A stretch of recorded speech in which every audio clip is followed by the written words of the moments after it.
గడువు ముగుస్తోంది, టైం దగ్గర పడుతోంది. క్లారిటీ ఇవ్వాల్సిన వాళ్ళు మాత్రం ఇంకా కామ్గానే ఉన్నారు. అసలు ఏం జరుగుతోంది, ఏం జరగబోతోంది, మేరా నంబర్ కబ్ ఆయేగా అంటూ కాంగ్రెస్ నాయకులు తెగ టెన్షన్ పడుతున్నారు.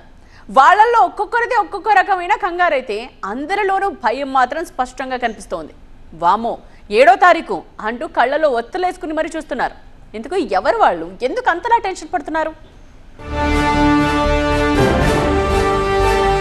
కాంగ్రెస్ నేతల్లో క్షణక్షణం భయం భయం. పదవి కోసం ఆశావహుల ఎదురుచూపులో వైపు, ఉన్న పదవి పోతుందేమోనన్న భయాలు మరోవైపు. అధికార కాంగ్రెస్ లో ఇప్పుడంతా నామినేటెడ్ పోస్టుల గోలే.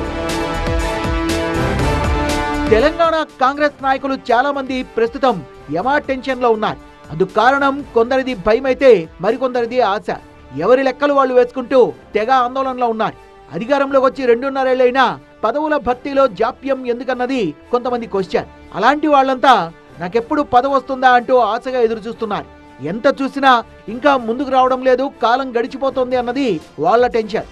ఇందులో జిల్లా స్థాయిలో, రాష్ట్ర స్థాయిలో పనిచేసిన నాయకులు సైతం ఉన్నారు.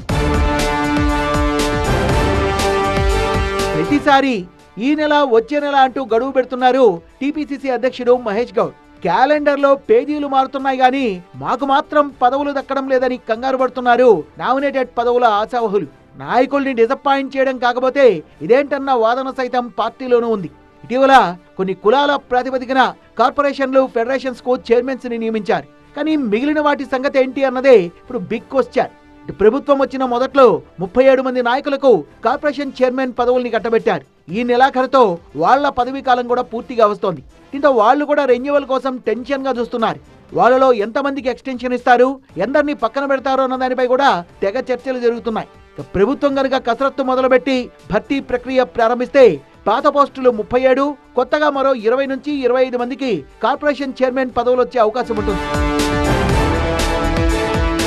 కాంగ్రెస్ లో అటు ఇటుగా 100 మంది నాయకుల్ని నామినేటెడ్ పోస్టుల్లో అకామిడేట్ చేయాలని భావిస్తున్నారట ప్రభుత్వ పెద్దలు. ప్రస్తుతం పదవుల్లో ఉన్న 37 మంది నాయకుల్లో ఇప్పుడు టెన్షన్ మొదలైంది. ఇటీవల 12 నుంచి 13 మంది కార్పొరేషన్ చైర్మన్లకు సంబంధించిన వివరాల్ని ఇంటెలిజెన్స్ ద్వారా ప్రభుత్వం తెప్పించుకున్నట్టు తెలుస్తోంది. దాంతో నివేదిక కోరిన జాబితాలో ఉన్న వాళ్ళను మాత్రమే కొనసాగించే అవకాశం ఉంటుందన్న టాక్ కూడా గట్టిగానే వినిపిస్తోంది. కానీ సీఎం రేవంత్ రెడ్డి ఆలోచన ఎలా ఉందన్నది ఎవరికీ అంతు చిక్కడం లేదు. ఇప్పుడున్న వాళ్ళలో 5 లేదంటే 6 మాత్రమే రెన్యువల్ చేయాలనే ఆలోచనతో ప్రభుత్వం ఉన్నట్టుగా తెలుస్తోంది. చాలా మంది కార్పొరేషన్ చైర్మన్లు పార్టీ కోసం పనిచేయడం మానేశారని, కేవలం ప్రోటోకాల్ ని ఎంజాయ్ చేస్తున్నారన్న అభిప్రాయం పెద్దల్లో ఉందట. కేవలం పార్టీ కోసం గట్టిగా పనిచేస్తున్న వాళ్ళకే చైర్మన్ పదవుల రెన్యువల్ ఉంటుందని అంటున్నారు. ఈ లెక్కన 1/2 డజన్కు మించి రెన్యువల్స్ ఉండకపోవచ్చని అంటున్నారు. పదవుల భర్తీ రెన్యువల్ విషయంపై త్వరలోనే PCC chief Mahesh Goud, incharge Meenakshi Natarajan, CM Revanth Reddy, deputy CM Bhatti Vikramarka భేటీ అయ్యే అవకాశం ఉందని అంటున్నారు. 4-5 రోజుల్లో దీనిపై కసరత్తు జరగొచ్చన్న టాక్ అటు పార్టీ వర్గాల నుంచి వస్తోంది. అంతా అనుకున్నట్టు జరిగితే ఈ నెల 7వ తారీఖున పదవుల లిస్ట్ ఫైనల్ అయ్యే అవకాశం ఉంది. మొత్తంగా గడువు దగ్గర పడుతున్న కొద్దీ నాయకుల్లో టెన్షన్ పెరిగిపోతోంది. కొనసాగిస్తారా లేదా అని పదవుల్లో ఉన్నవాళ్లు ఇప్పుడు కాకుంటే ఇక పదవి రాదని ఆశావహులు కంగారుగా ఎదురు చూస్తున్నారు.